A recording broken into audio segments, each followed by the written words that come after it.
later. So with that, I will start the actual part of the discussion. So what is PAFSO?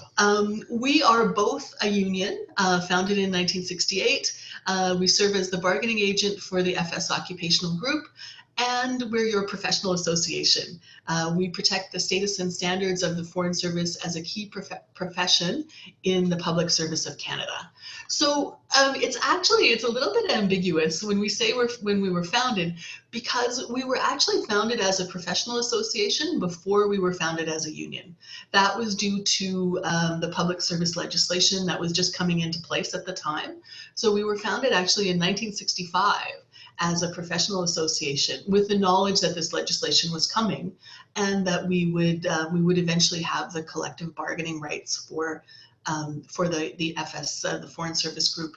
So we see our mandate as, of course, it's representing members in collective bargaining and in grievances and labor relations issues, but it is also paying attention to this broader group, which is, the Foreign Service writ large. So, we work a lot with Roma, a Retired Heads of Mission Association, with other groups that serve abroad, and we, pay attention to the broader issues that affect all of us in terms of Canada's representation abroad and the way diplomats are treated and seen and so on. So.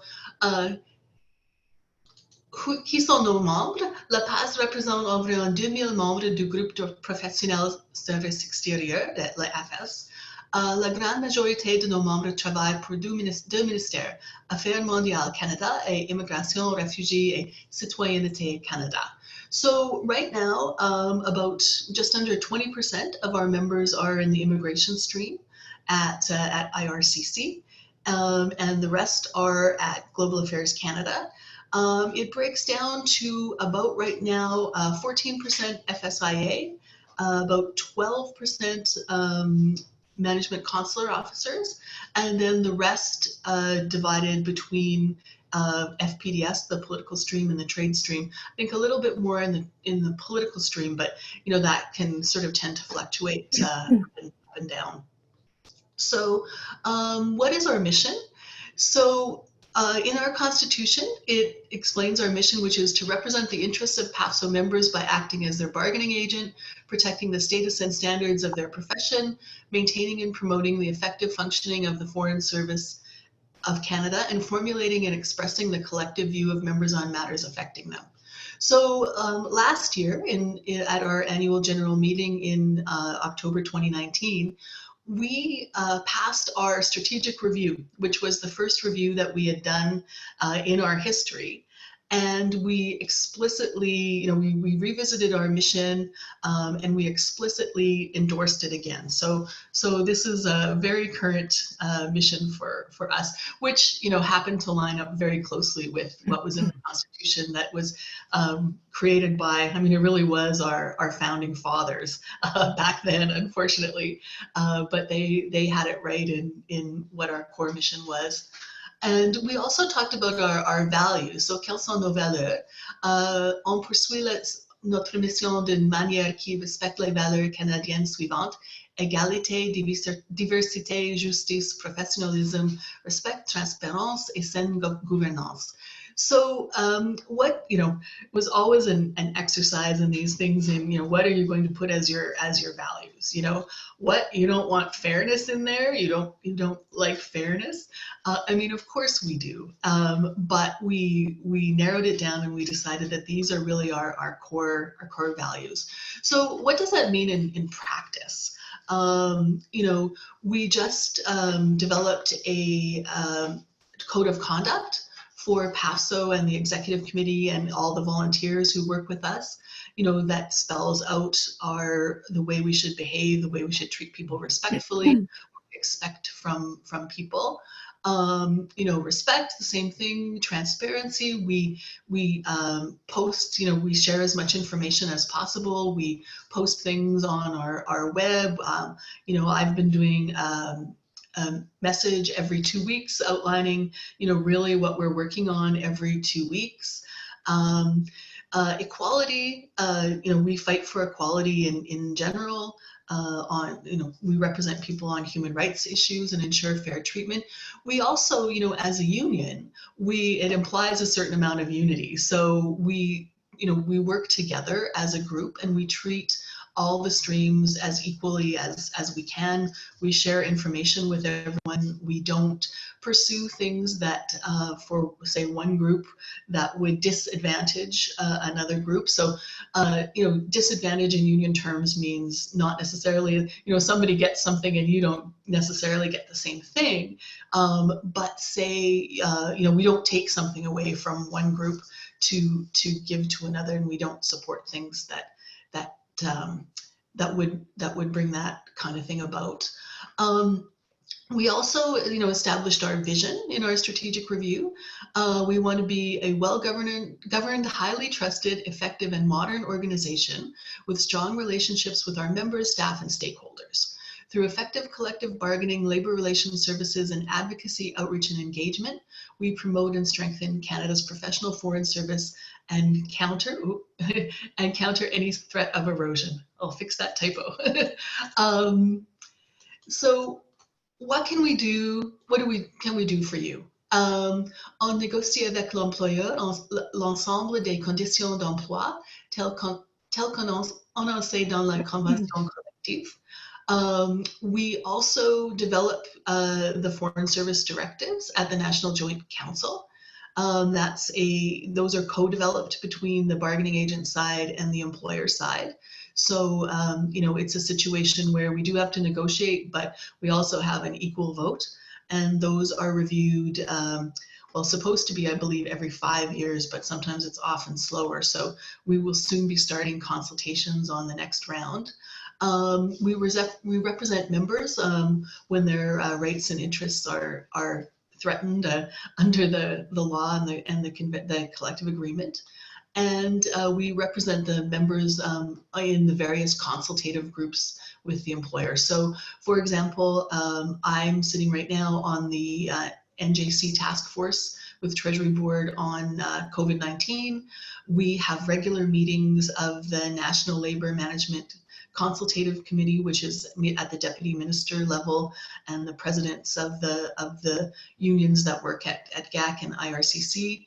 We also have a Human Rights Labor Management Consultative Committee, which is a sort of DG level committee at each of the departments where we work, and we're represented there. It's me for the Global Affairs one, and that deals more with the nuts and bolts of HR type issues. We're not always happy with the level of consultation or the what happens with those consultations once we're done, but we're there, and we find that for the most part we find those effective things. So we are more than a bargaining agent. We want to, further the interests of the members more globally, protect the status and standards of the profession, maintain and promote the functioning of the Foreign Service, provide opportunities for professional development, sometimes through our own resources and often through working with the employer. Like, for example, we're developing right now as part of our diversity mandate, but we're developing a bystander intervention training called Creating Brave Spaces. Some of you may have participated in the survey that was sent out by our consulting group, Seasonova, and we're about to get their recommendations to go forward to develop some pilot workshops on that. And we also formulate and express the collective views of the membership. So, not just for collective bargaining, but on issues, say, in the press, or other things with the employer, we would, take the pulse of the members and try to make sure that the way things are seen in the Foreign Service is understood by the people making the decisions. So the executive committee is the group that runs the PAFSO, provides guidance on a day-to-day sort of basis. We have another typo. We have actually 15 positions, volunteer positions, and which represent our 5 streams. And we have, the people are elected for a mandate of 2 years. They take place each fall. Officially they're ratified at the AGM, but they take place before. This year we did not have to have elections. Last year we actually had a vote, a membership-wide vote for the first time in many, many years. But this year we have enough people for 5 of our positions. We're still missing a management consular officer though. So if you know of a good MCO who might be interested in joining the executive committee, please have that person give me a call. That person can be nominated from the floor at the annual general meeting. So we can do that vote there. So right now your current membership is sorry, Kale has actually left, but right now we have me, Suhaila El Katab, and Madeline Johnson as the FPDS representatives. Tammy Ames and Kale Husband and John Gossel, who is he's listed here as a member at large, and they represent the trade stream. Randy Orr, Iris Louis, and Marina Frinku Baojian Tang are all from the immigration stream. And then we have Keely Hunter and Bronson Borst. Peter has actually just stepped down. He is they're our management consular reps. And then, as I mentioned, Tanya and Emily, who are your FSIA representatives. So PAFSO Executive Committee are elected as representatives for rather than representatives of their stream. We have these extra members at large. The reason that we did that was because we had a lot of people we used to have a system where we had 4 representatives per stream. And then to expand to make 4 representatives from the new FSIA stream was going to take us to 20, which was too big. And we also had a number of people, sometimes we had problems filling spots from some streams, but then we would have other members who were from other streams who wanted to serve, and we couldn't have them because they, there were already too many of their stream representatives. So we changed this to give us a little bit more flexibility and to be able to make use of the people who actually wanted to serve. So it's worked out. In fact, we went from having sometimes to really search for immigration reps to having 4. Right now, they are the biggest. They have the biggest number of people. So, but when we say people serve as representatives of rather than for, it means that we're all expected to bring the perspectives of our stream, but that we actually, at the end of the day, we're expected to work for the best interests of the organization as a whole. So, and we also expect people to care about and participate in issues that are not, exactly tagged with their stream. Like, for example, the integration of you guys, of the FSIA, this is in everyone's interest. So this is for the good of the organization. And we know that people from all of our other streams are interested and engaged. So I will turn over the floor to Kim Coles, our executive director. I will keep clicking for her. Thanks, Pam. She will talk about our office and our services that we provide. Good morning, everybody. Thanks for taking the time. I know it's an early hour for everybody, and I do appreciate you being flexible for that. So going into our office, Pam has done a great job in talking about the political side, the XCOM side, and then we have our secretariat where we get the direction from the XCOM, and then we put it into action and into play. So in our office, I lead as the executive director. We have a great team of very supportive staff that always put the members first.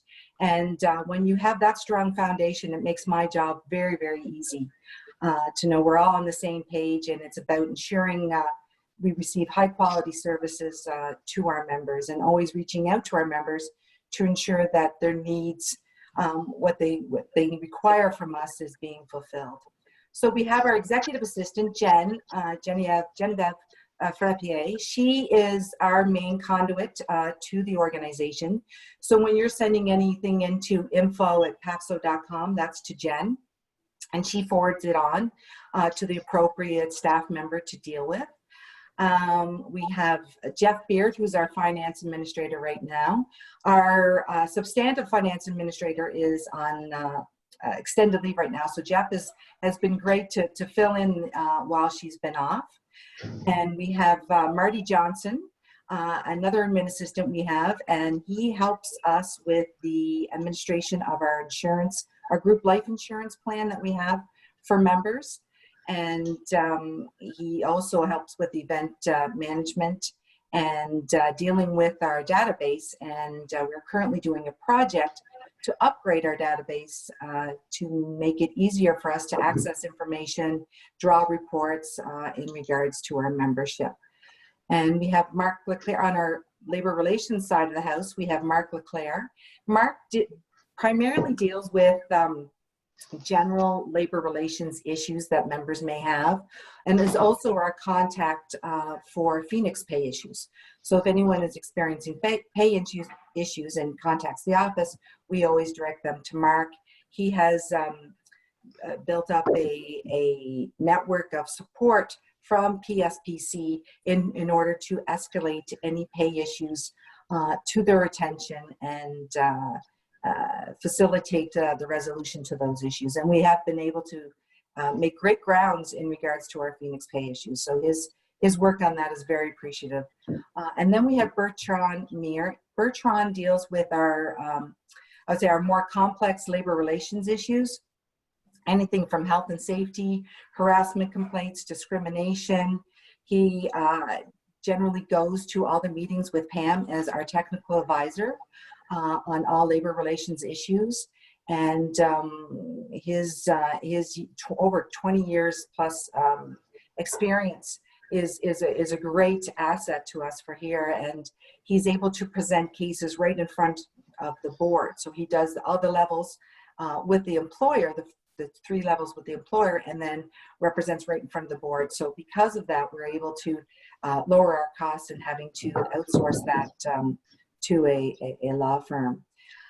And then we have Paul Raven. Paul Raven is our technical expert in regards to FSDs, and he provides all the advice and guidance to members that are experiencing issues or questions in regards to the Foreign Service Directives and what's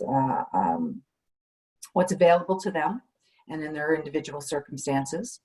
And he also sits on the FSD committee and represents us in our interest and members' interest in regards to the negotiation of the FSD cyclical review, as Pam has mentioned earlier. And then for our comms officer, we have Eric Schallenberg. And Eric he sits with the, provides support at the communications committee, and is the individual that goes out and handles all communications with the membership, the public, in regards to our services. Handles all the email blasts out every couple of weeks now for the president's message, all our presentation decks, and is also a resource for, has in the past and will continue in the future in regards to the Boo, our magazine, which is currently in hiatus, but we have a task force that is looking to refresh and rebrand it, and it will be coming in the new year, and Eric will play a key role in continuing that great work. So that's our staff.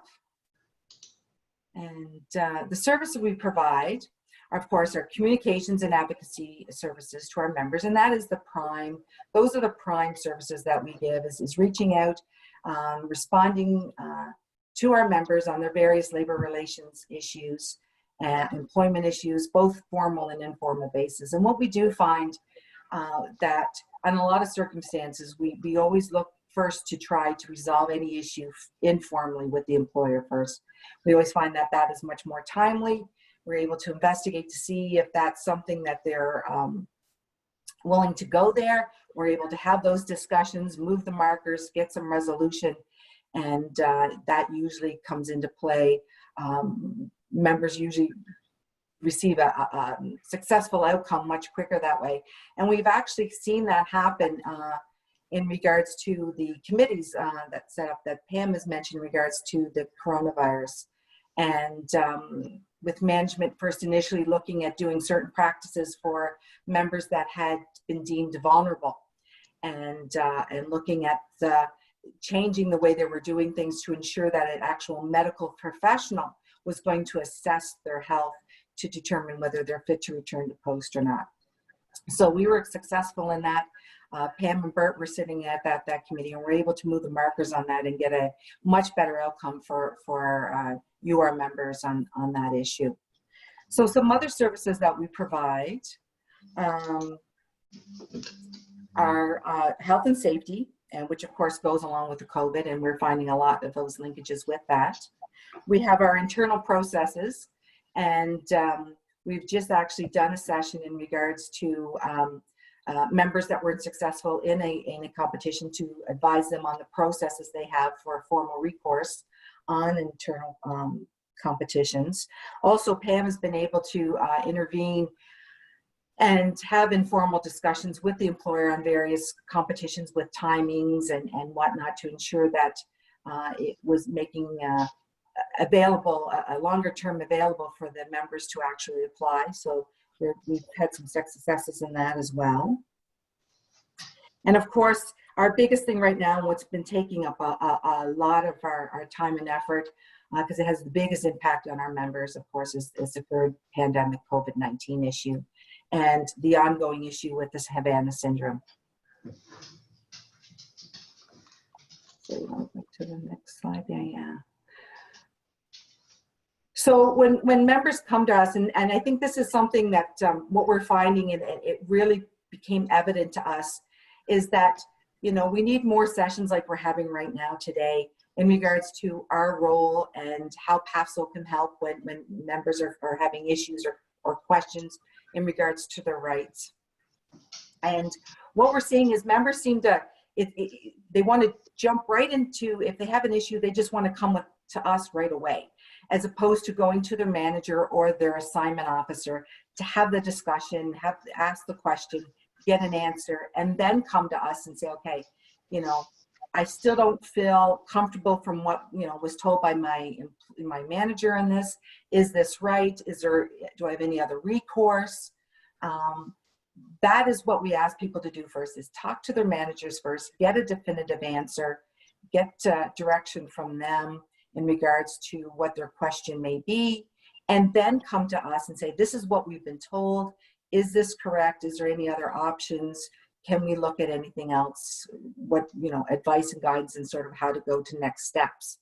So that is one of the key things we like to put out there, because if you come to us directly, we can't confirm or go if we don't know what the information the employer is actually going to go with. So a lot of the times, if we can get that information directly from the manager, the issue is resolved. And if not, then we can definitely come into play and see how we can intervene and provide some advice and guidance on that. And the recourse that's available for you, and the most timeliest recourse and the best possible outcomes as well.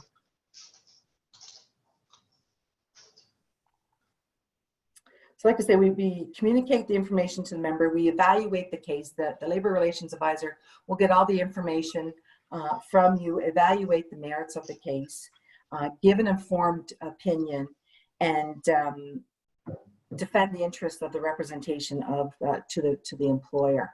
So that could whether be first, you know, informal, and then if that's not successful, then looking at formal recourses in order to push it forward. That could mean in front of the employer first for the first 3 levels, depending on the type of grievance that's being filed, and then of course the final level in front of the Federal Public Service Labor Relations and Employment Board.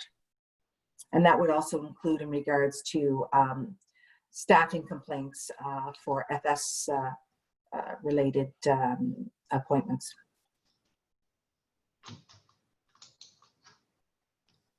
So what are the advantages of being a PAFSO member?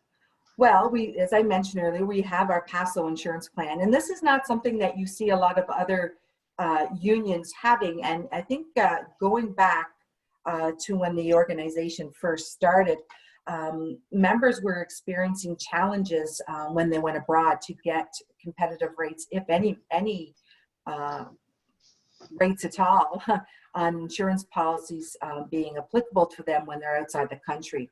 So PAFSO at that time saw a definite gap and reached out to insurance company and was able to formulate a group insurance plan for life insurance for members to have, especially when they're abroad. We also have our annual PAFSO Awards Gala Dinner. Now, with COVID going on, we did have to delay that to next year, and there is talks of whether that will be done virtual next year. But that is an annual event that goes on, that we put out nominations, ask for nominations from the membership for the various streams of some really great works, examples of the hard work and dedication and going beyond in many cases that our members do in order to help Canadians both here in Canada, but also abroad. And it's our time to celebrate our membership's accomplishments and to reward them for that. We also have our PAFSO breakfasts. Now we switched that over to more of a webinar sessions, and I know Pam and the professional committee have been doing a great job in regards to putting out different webinars and breakfasts on various topics that are relevant to the membership.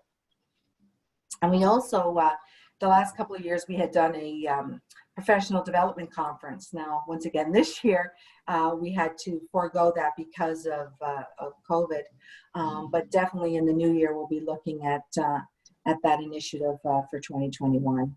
We also have our annual PAFSO photo contest and calendar, which we have received. The calendars have come into the office, and due to COVID, another complication with COVID, we have to be very innovative in ways to sort of we can keep our business going with our restraints with everyone working from home, staff working from home, is to have members' addresses. So if you haven't done so already, I would ask you to email at info@pafso.com your mailing address so that we can get not only the calendar, but our last issue of the Boo before we went to Reboot out to you. And so that usually happens in the fall. And then we also have our advocacy and public awareness campaigns. A lot of times throughout the year, I know we did a highlight of International Development Week. We're able to highlight all the work that was done by your stream, the FSIAs, and the valuable work and contributions that are made there.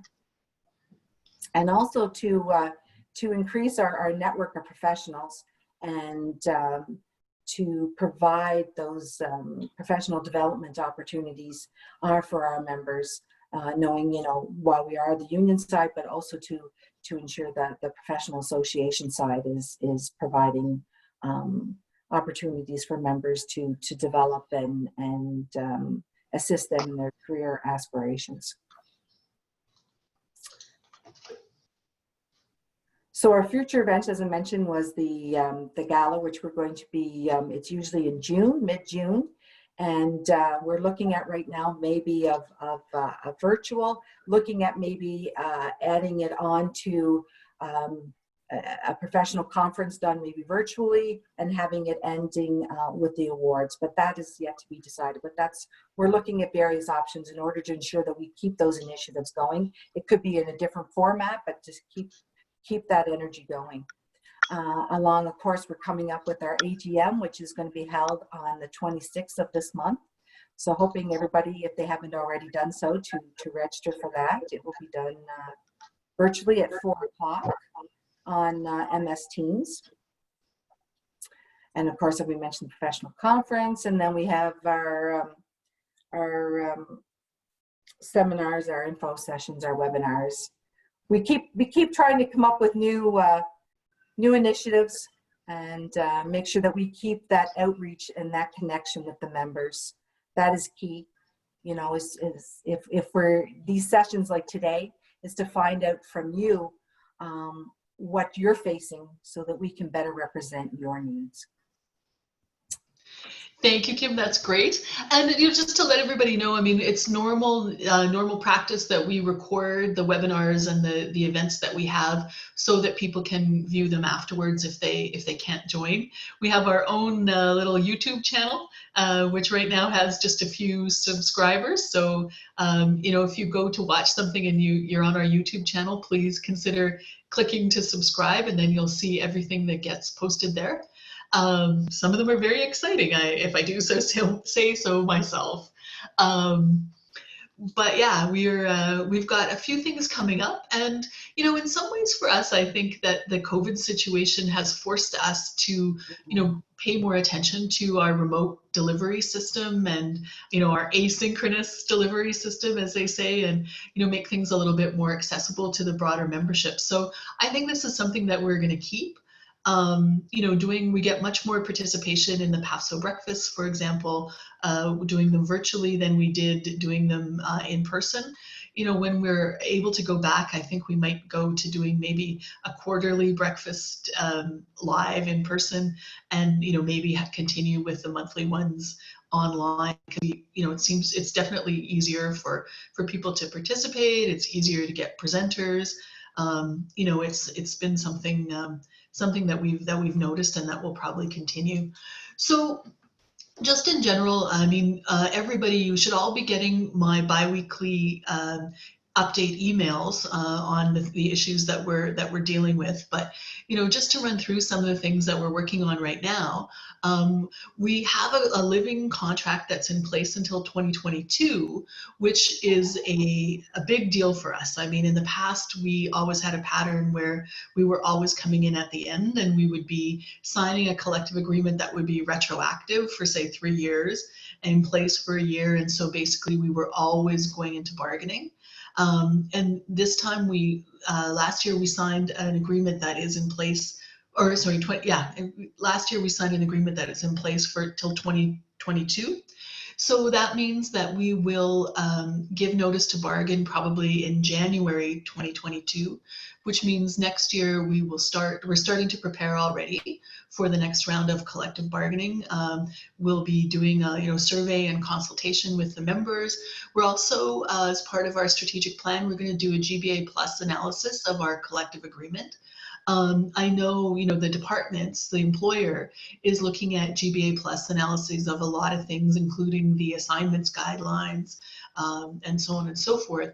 And we'll participate in those, but that's not actually part of our mandate. That's the employer's responsibility. So we're going to focus on where we have the control and the say initially, and we're going to do this analysis of our own contract, which, as far as I know, will actually be the first. Will be the first union to have done that. As far as I know, it has not been done in any public service union. So looking forward to seeing how that shakes out. And we probably will be looking for volunteers to take part in a GBA plus analysis committee. We deal with ongoing FSD interpretations, and we're also soon going to be gearing up for the consultations on the next round of negotiations on those. So again, we do a triennial survey of our members, and it's going to it will include questions on what people would like to see on the FSDs, and how the FSDs are affecting you. And we want to do a GBA plus analysis of the FSDs as well. That's a longer term thing, partly because there's so many of them. But that's something else that we're going to be looking at. We continue to assist members experiencing Phoenix issues, although a lot of those are largely resolved. And we did get the settlement on the Phoenix damages that starting to be implemented. For those of you who were part of of PSAC, because CAPE and the other unions also signed a similar agreement to us. Unfortunately, you're still covered by the PSAC contract. The good news is for that portion of time when you were a member, the good news is they now have a deal. We have a Me Too clause, which means that when it all settles down and then we see what they got in terms of what we got, we will perhaps be able to adjust upwards some of the payments and the items that our members got. But while that's being worked on, PSAC has referred us all to their website. They have a Phoenix damages website, and I circulated the address in one of my messages a couple weeks ago, and they're just saying, you know, we just have to watch that that website to see. That's where they're going to announce the next And I items. I think one of the things that's outstanding for them, they're waiting to get back from CRA their decision on whether that $2,500 lump sum payment will be taxable or not. So that's one of the big things. So, yeah, that's a big deal, because ours is taxable, right? Our $400. Well, it was vacation, right? Which of course, if you cash it out, it would be taxable because it's payroll. But the working committee that's set up by the NJC to look at that in the clause and how it goes, just want to sort of mention to people, depending, you know, if when they switched over into our stream, then they would be able to, you know, get that it's 1 day of the year in order for them to be able to be covered under our agreement for that year. So to get that 1 day's of vacation leave, if they switched over in the fall until now, they would have gotten that, at least for this year. Right. So yeah, it depends really. Go ahead, sorry. No, I was just saying it's prorated, so then it would depend then on the years what they were covered under the PSAC agreement. Right. So they'd get a mix of both. Right, but it really does, you know, it comes down to nitpicking details sometimes on your exact start date and things like that, whether you're covered and for how many days and so on. So it's going to take them some time, I think, to get that sorted out. But you know, when they do, and when people start finding out, you know, where they're covered or not, you know, you can always approach the office at that point to, you know, to just double check, make sure that you're getting what you should be getting. Then, you know, the main other thing that we're dealing with at the moment is the COVID-19 crisis management. You know, that initially in March, April, May into June really took up, I would say, about, you know, 95% of our bandwidth at the PAFSO office. You know, it was more than full time for everyone.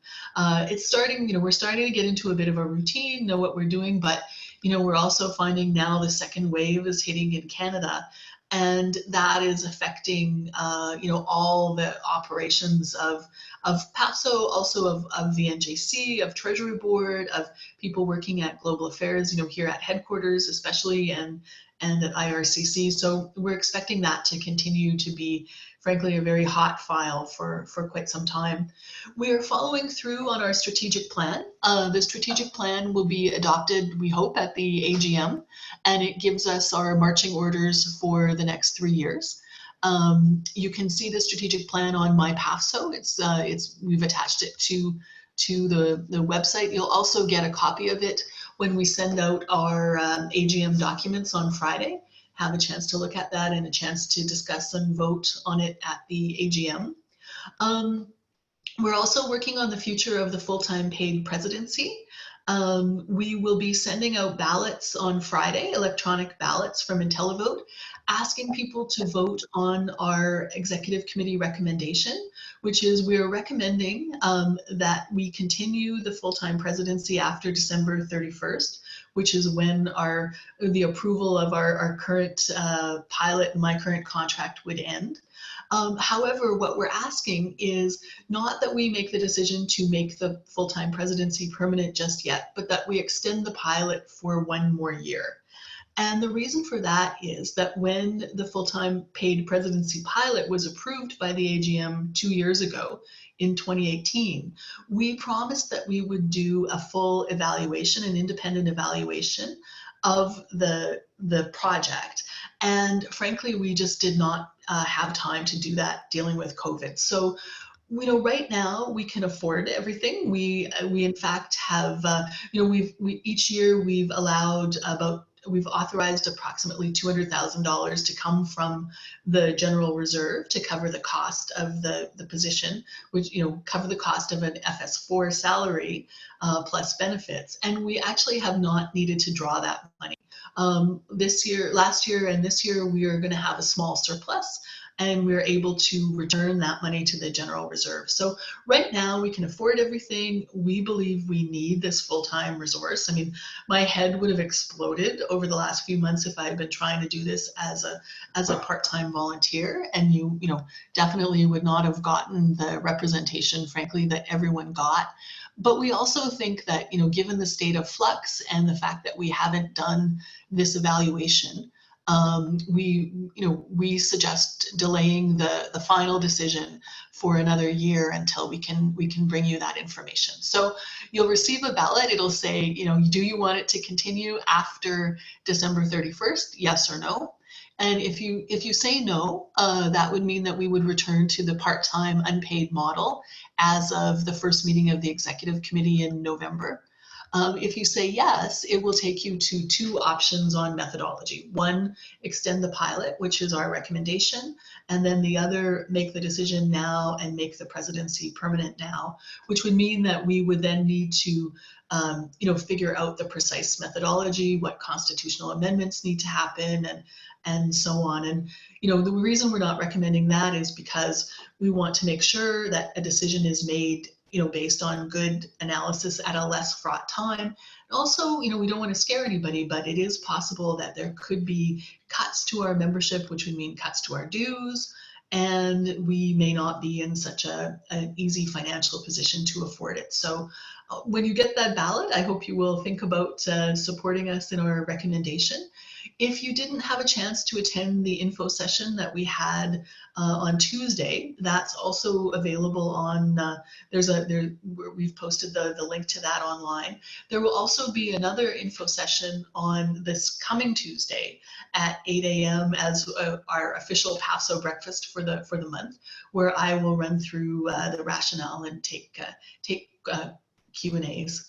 And the other thing that we're working on continually is the recruitment and promotions processes. We've been giving some advice to people who were unhappy with the EX1 recent EX1 process at GAC. Even though we can't represent them, we can give them some advice and information on what the process would be. We're watching the various other processes to see how we're going to be able to help people on those. So I will now turn over the floor to Emily and Tanya and ask them to talk a little bit about the FSIA task force. Tanya, can you guys? Hi there.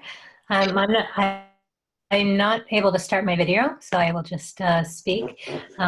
That's fine. I think we have limited time, so let's not waste time on that. But welcome to everyone. Thanks so much for coming. As Pam mentioned, myself, Emily Alexander, and Tanya Bello are the FSIA members of the executive committee. And as part of the strategic plan that will be coming forward to the annual general meeting later this month, one of the short-term priorities is to ensure that FSIA is integrated and welcomed by forming a task force to determine their interests, needs, and priorities, and the ways that PAFSO can best serve this community. So we've had a few meetings already. Pam had put a call out in her letter for members, and we've been brainstorming on ideas. And so that's part of the work we're doing. That began with a survey for FSIA members, and I'll hand over the floor to Tanya Bello to give a quick summary of some of the findings from that survey. Tanya? Oui, merci Milly. Bonjour à tout le monde. Moi aussi, malheureusement, j'ai pas l'option de mettre en marche mon vidéo, donc j'espère que tout le monde m'entend bien. Du côté du sondage et les résultats, ce qui est important, je crois, à noter, c'est que le sondage a été envoyé avant que COVID n'éclate. Donc, on a quand même des résultats qui sont un peu mixtes. Donc, les gens ont répondu soit avant le 13 mars et puis le commencement de COVID ici au Canada et puis le télétravail, et d'autres ont répondu par la suite après le mois de mars. Donc, on a quand même des résultats qui sont mixtes de ce côté-là. Par contre, ce que je peux déjà mentionner, c'est qu'on a environ 40% du côté du taux de réponse des participants au sondage, ce qui est comme très bien pour un sondage. Malheureusement, on voudrait avoir 100%, mais ce n'est jamais le cas. Du côté, je dirais, des préoccupations principales aussi pour les employés de la filière en année internationale. C'est vraiment du côté de l'avancement de la carrière et des opportunités. Les opportunités aussi au niveau de la formation spécifique à notre filière et puis d'autres préoccupations aussi liées aux ressources humaines, dont par exemple une emphase sur la mobilité là, entre les filières. Il y a aussi, bien sûr, beaucoup de sentiments négatifs à propos de la transition. Donc, c'était une transition très difficile. Il y a beaucoup de défis aussi du côté de notre environnement de travail. Travailler avec des collègues qui, on le sait tous, sont exceptionnels, travaillent très bien, travaillent très fort, sont compétents, mais n'ont malheureusement pas passé le concours. Donc, de ce côté-là aussi, il y a quand même, je pense, un sentiment un peu négatif là, du côté de nos membres qui est partagé. Next, I would say current work concerns, to be more specific. Like I mentioned earlier, our career opportunities, assignment process, including, the assignment guidelines, career advancement, working conditions, and rotationality. So that, 50% of your career abroad sort of condition that we sign on to, given that most postings and development assistance are at hardship levels 4 and 5. So in terms of what members said that they were expecting from PAFSO, labor relations and collective bargaining, but also advocacy. So as Pam mentioned, to discuss a little bit more and protect the FS stream and our profession.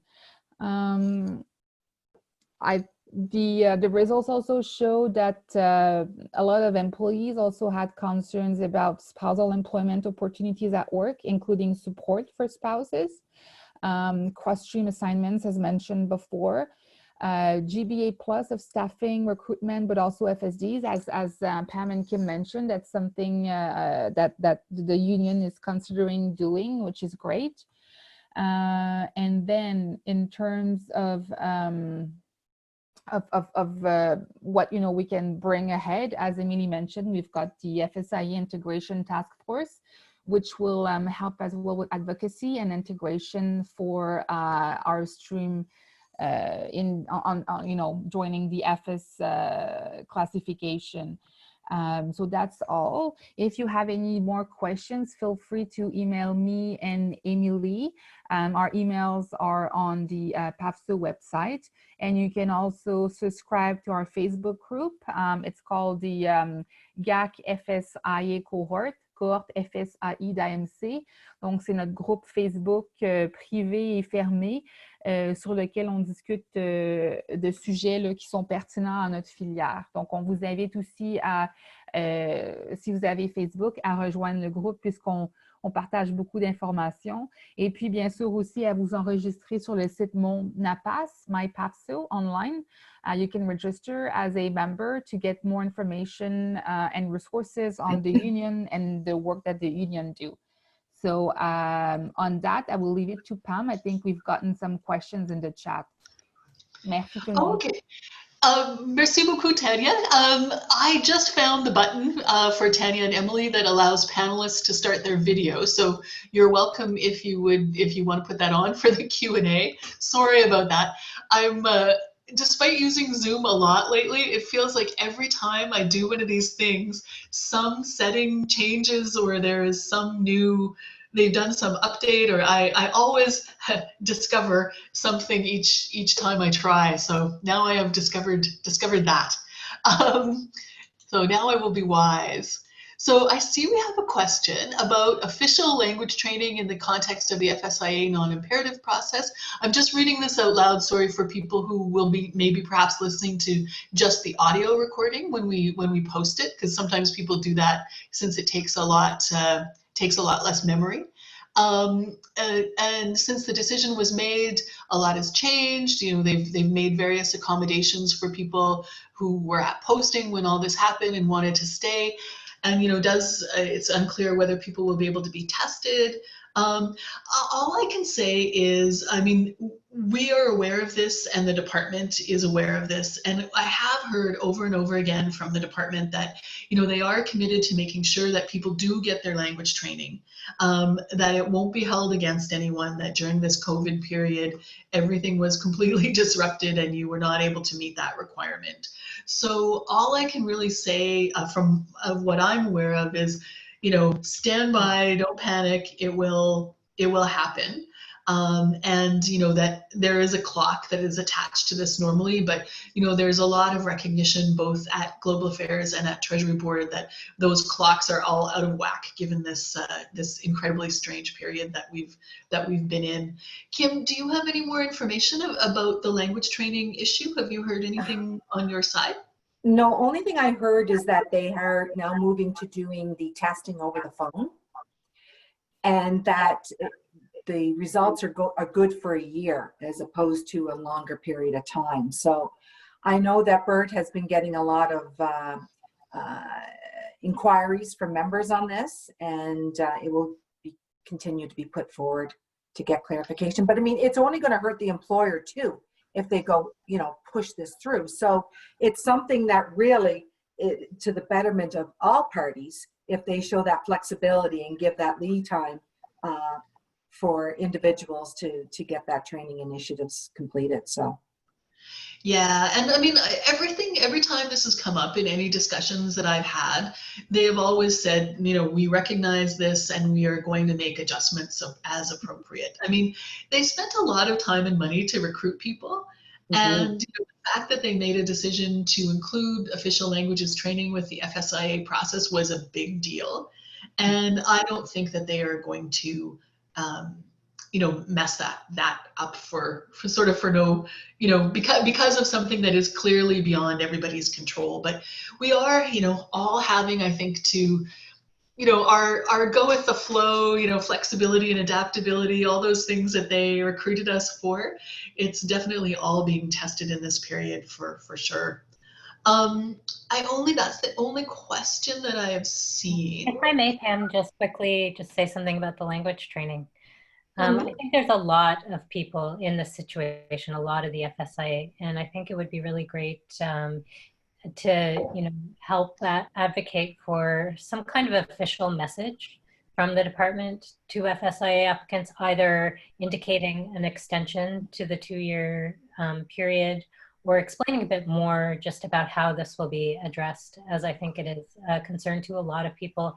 And as flexible as we all are remaining, I think it is a source of stress, especially, you know, related to the expense for training and these kinds of things, people not knowing if they need to go do it privately, if this deadline is really there. So, you know, I think there's the communication also from the language training people is a little mixed, saying, well, we will maybe apply for an extension if we can. But I think it would be really helpful just to have some reassuring messages from the department on that side. Thanks. Yeah, no, that's a good point, and that's definitely something that we can bring up next time we meet with them. There are a lot of things like that, you know, a lot of uncertainties right now where, you know, really, you know, just clarification messages from the employer would really help out a lot. And so, you know, again, I think not to let them off the hook too much, but I think, you know, they're working through a long pile of these things. So they've got a stack of stuff that they're planning to update everybody on, but we will do our best to bump that one up the priority list. I see there's a request in the chat for you know, more information on the task force and when it meets and how it meets. So you know, if you have any questions, you can always send those kinds of things to info@pafso.com. And I said I'll also ask Emily and Tanya to get the word out about the, you know, the day-to-day workings of the task force. I'm pretty sure they would be happy to have more members if people are interested. I don't see anything else in the chat or in the Q&A. I mean, one of the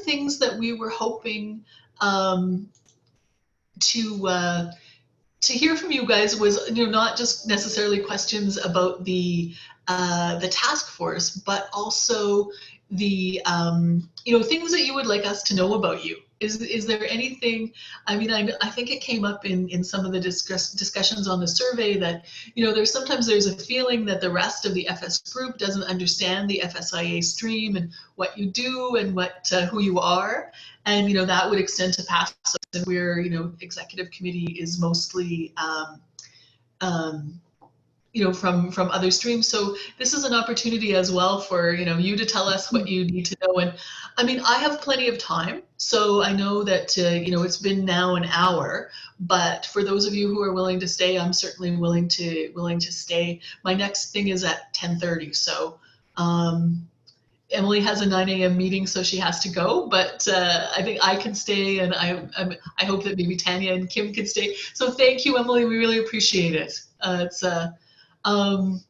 Someone has asked the corporate staffing plan referred to an FS2 process to be launched in September 2020, originally planned for January 2020. We're now October 2020.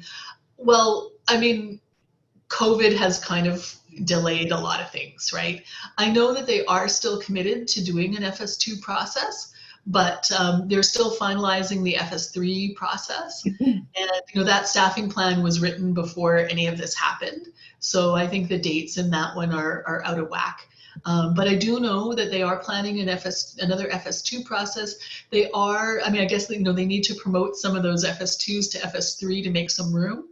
And from what I understand, they are also planning they're also looking at an FS4 process, which will be interesting because, I'm an FS4 and we've always been told that, they're trying to make us extinct. They're denying that and saying that they want to do a process. So that's something good.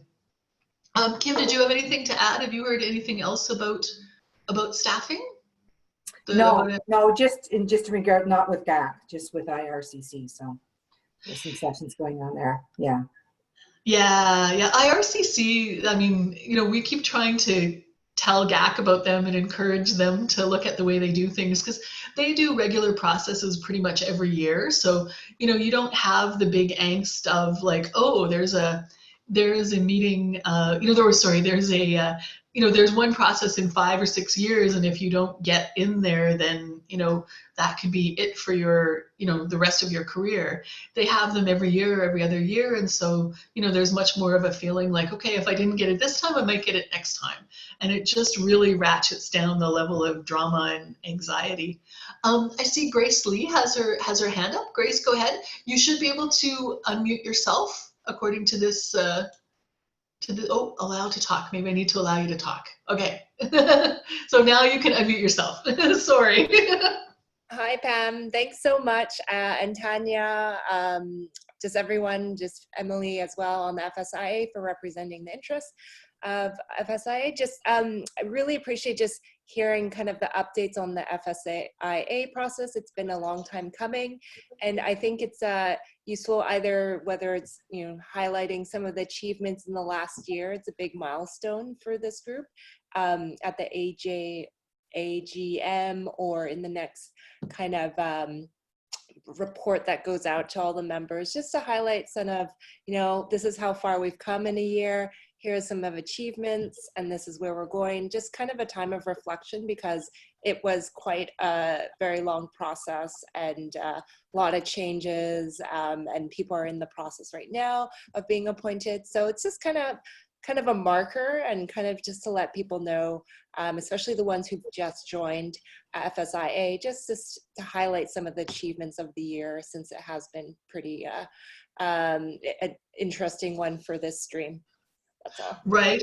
No, I mean, we can definitely do that. The one thing is we do need to distinguish sometimes what are the things the employer has done versus what are the things PAFSO has done. Mm-hmm.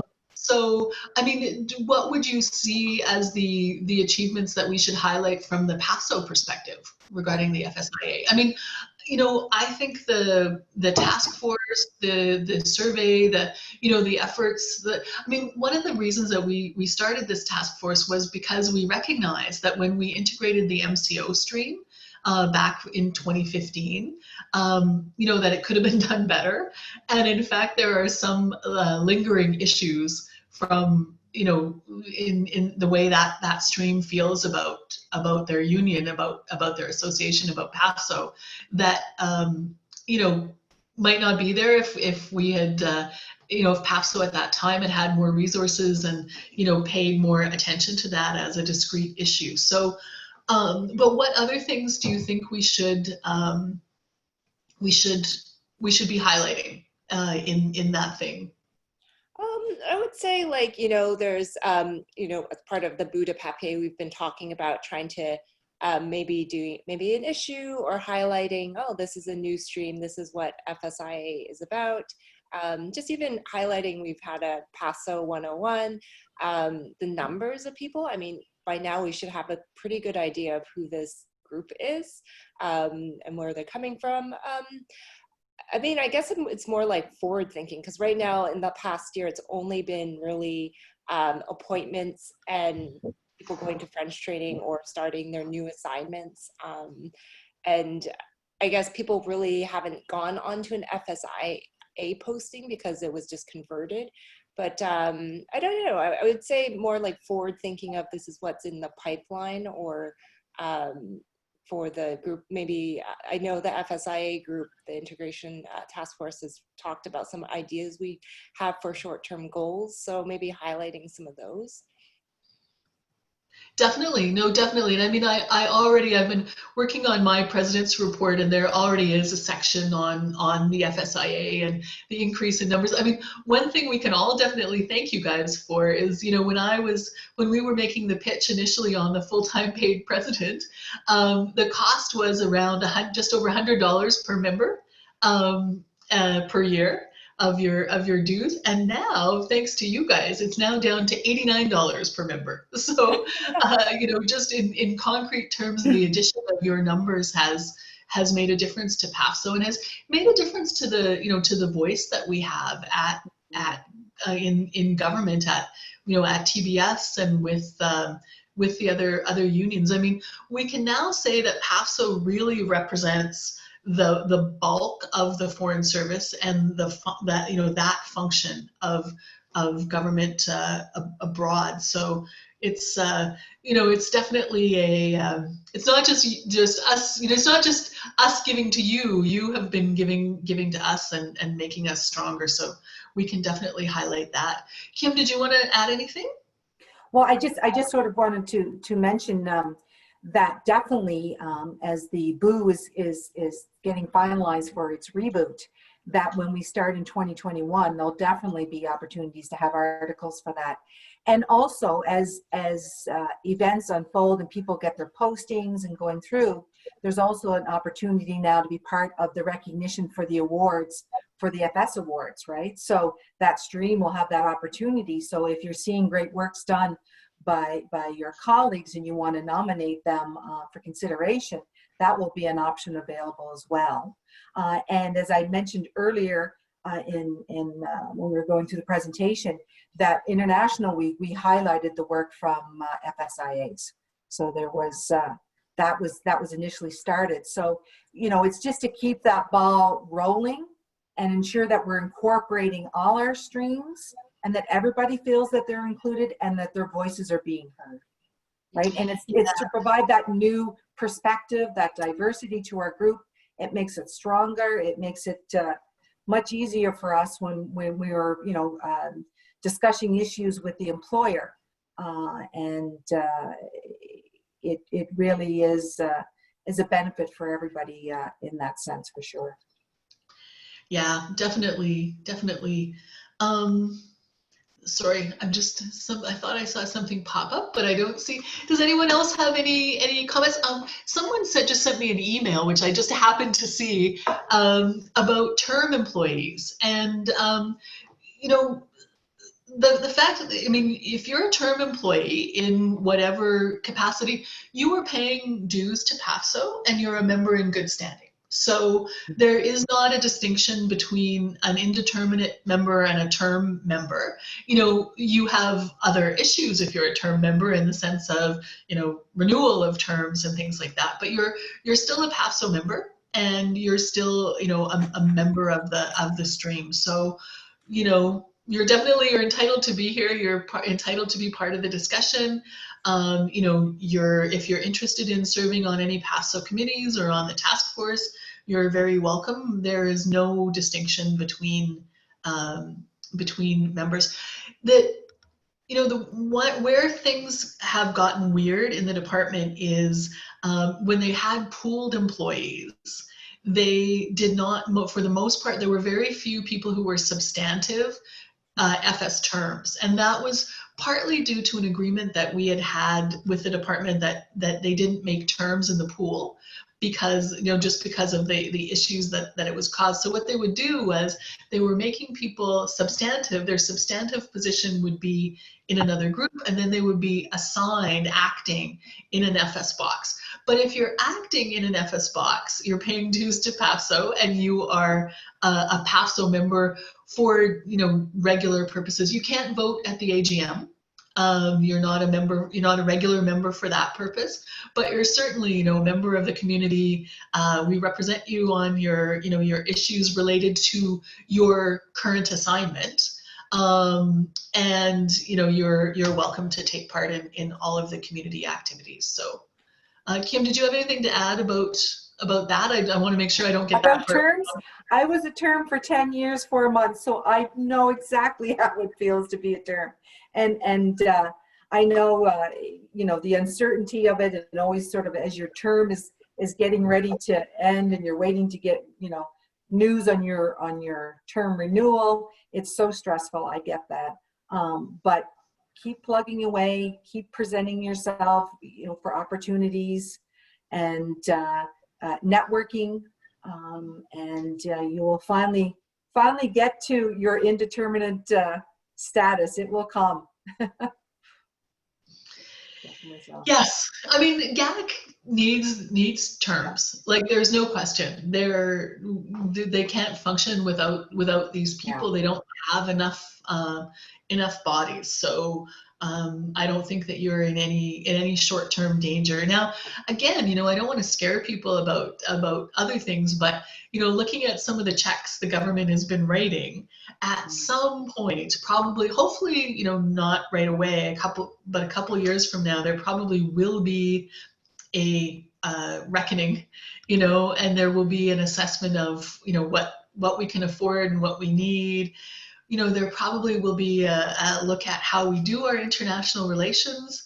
Do we still need so many people overseas, you know, when we've been managing to have people working from home and doing so many things?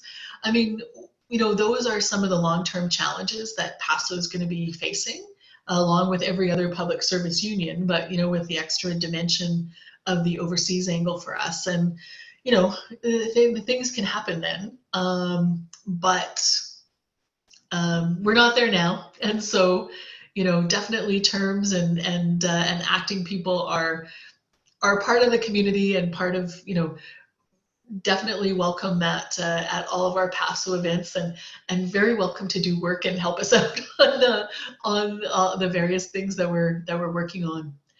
Does anyone else have any comments or questions, or, you know, things you would like to share with us? Someone says thank you, has to sign off to go to a meeting. I see a few people are leaving. We're at 9:15 now. Does anyone want to add anything?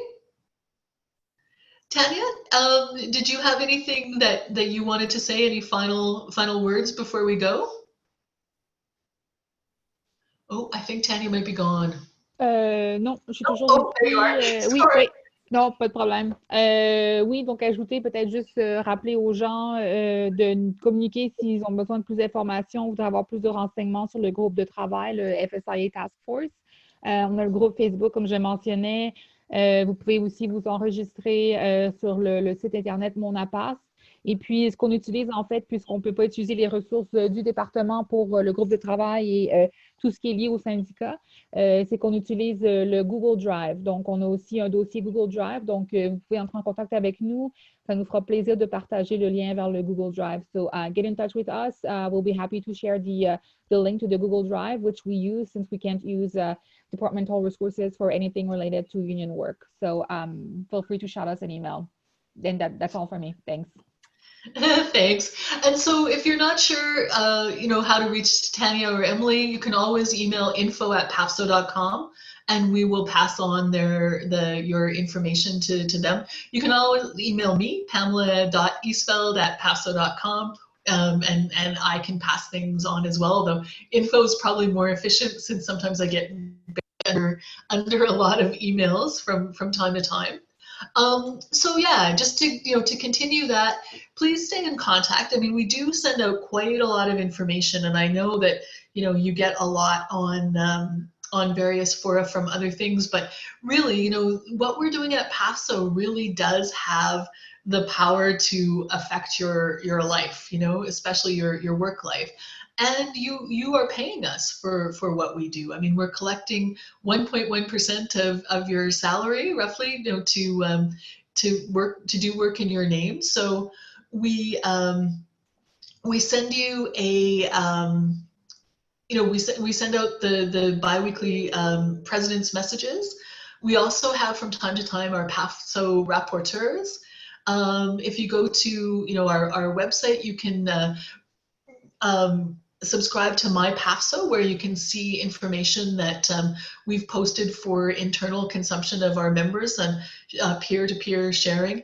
It does seem like people don't really like that forum as much as we kind of hope they do, and so a lot is shared on the FS Facebook group. So if you're not already on that one, in addition to your FSIA group, reach out to Tam Ames, who is that one is actually not an official PAFSO group, but most of us are there, and Tam Ames is our director of communications, and she's one of the mods. So we do use that to communicate quite a bit with people. Make sure that you're looking at things, and please consider following us on Twitter, PAFSO Apase, and on Facebook. And yeah, at any time you can always reach out to info@pafso.com to get more information or ask any question.